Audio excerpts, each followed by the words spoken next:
வணக்கம் மக்களே, இன்றைக்கி நம்ம என்ன ஈவினிங் ஸ்நாக்ஸ் பார்க்க போகிறோம்னு கேட்டிங்கன்னா வாழைப்பூ வடை தான் பார்க்க போகிறோம். வாழைப்பூவை இந்த மாதிரி நைஸாக அரிஞ்சு இப்படி போட்டு சும்மா நல்லா பிசைஞ்சிக்கணும். நல்லா போட்டு கசக்கி புழிஞ்சு போட்டு நல்லா இருக்கணும். எப்படி பிசையணும் பாருங்க. பிசைஞ்சால் கொஞ்சம் கருத்து தான் போகும், அதனால பிரச்சனை இல்லை. இதுக்கு தேவையான ஒரு பிடி வெங்காயம், கொஞ்சம் கருவேப்பிலை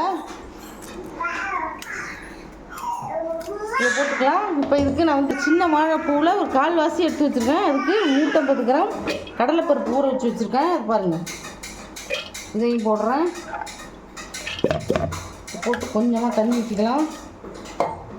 இதில் ஒரு 3 பாருங்கள் தோலோட போட்டுக்கலாம். 3 பூண்டு பல், 1 ஸ்பூன் சோம்பு, ஒரு 1/2 ஸ்பூன் மிளகாத்தூள். குழம்பு தூள் தான் போடுறோம், பிரச்சனை இல்லை, போட்டுக்கலாம். இதை கொஞ்சம் குறப்பாக அரைச்சிக்கலாம். இங்கே பாருங்கள், நான் குறப்பாக அரைச்சிட்டேன். எப்படி இருக்கு பாருங்கள், குறன்னு தான் அரைக்கணும். அதில் 1 2 முழுசாக பருப்பு கிடந்தாலும் பிரச்சனை இல்லை, அப்போ தான் நல்லாயிருக்கும். மஞ்சள் போட வேணாம், ஏன்னா குழம்பு தூள் மஞ்சள் போட்டு தான் அரைச்சிருக்கோம். இதுக்கு தேவையான உப்பு, போட்டு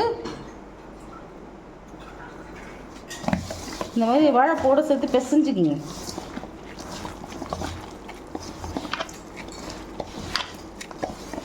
நல்லா அழுத்தி பிசைஞ்சு இப்படி, அப்போ தான் பூ அந்த மாவோட ஒட்டும். இல்லைன்னா வடை தட்டி போடும்போது உதிரியாக வந்துடும். இங்கே பாருங்க,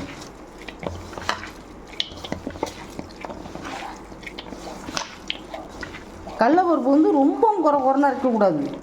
ரொம்பவும் குறன்னு அரைச்சிங்கன்னா, ஏன்னா வாழைப்பூ வடை ஒட்டாது. அதில் கொஞ்சம் ரவா பார்க்கணும். பாருங்கள் எப்படி குறந்து பாருங்கன்னா, எல்லாத்தையும் நல்லா பிசையணும். இந்த மாதிரி உருட்டி இப்படி அழுத்தி. இங்கே பாருங்கள், நான் எண்ணெய் காய வச்சு வச்சுருக்கேன். இரும்பு கடாயில் எண்ணெய் சூடு பண்ணி வச்சுருக்கேன். இப்போ போட வேண்டியதான் ஒன்றுன்னா, அடுப்பை ஃபுல் ஃப்ளேம் வச்சு எண்ணெயை நல்லா சூடு பண்ணிக்குங்க. வடையை போடும்போது பாதி அடுப்பு தான் வச்சுக்கணும், இல்லைன்னா போட்டோன்னா கருவி போயிடும். அப்புறம் நீங்கள் சூடு பற்றலைன்னா நீங்கள் கொஞ்சம் ஏற்றவோ இறக்கவோ செஞ்சுக்கலாம். டக்குன்னு போட வேண்டியது தான்.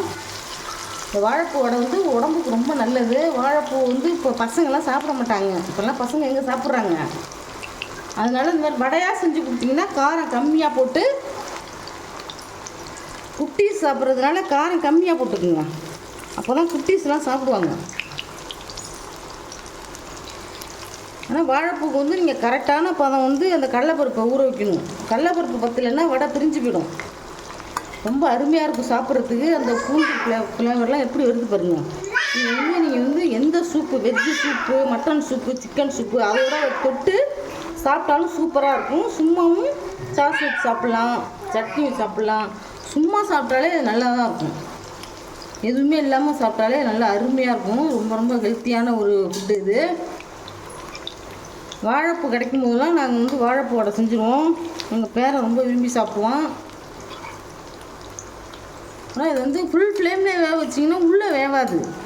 எண்ணெயை நல்லா காய வச்சிடணும். அது நம்ம எப்படி தெரிஞ்சுக்கலான்னு கேட்டிங்கன்னா, அந்த எண்ணெய் கொப்பளிச்சு வரும்போது அந்த நுரை அடங்கிடும். அப்போ ஒன்று வெந்துருச்சுன்னு அர்த்தம். ஒன்றே எடுத்துட வேண்டியதான். நல்லா முறுமுறுன்னு நல்லாயிருக்கும் டேஸ்ட்டாக. எத்தனை வடை வேணாலும் சாப்பிட்லாம். மற்ற வடை மாதிரி அழுக்காது சாப்பிட்றதுக்கு.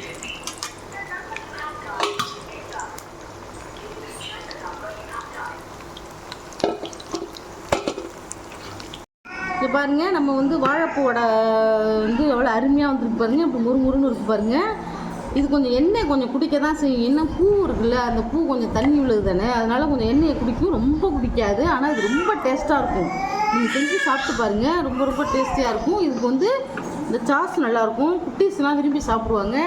குட்டீஸ் எல்லாம் வாழைப்பூவில் நம்ம எது செஞ்சாலும் சாப்பிட மாட்டாங்க. அதனால் இந்த மாதிரி வடையாக செஞ்சு கொடுத்தீங்கன்னா ரொம்ப ரொம்ப நல்லது. நம்மளுக்குமே பல மருத்துவ குணம் இருக்குது இதில். அந்த மாதிரி நீங்கள் இதையும் செஞ்சு சாப்பிடுங்க. நீங்கள் இதை செஞ்சு சாப்பிட்டுட்டு கமெண்ட் பண்ணுங்கள், ஷேர் பண்ணுங்கள், லைக் பண்ணுங்கள், சப்ஸ்கிரைப் பண்ணுங்கள். தேங்க்யூ, பாய்.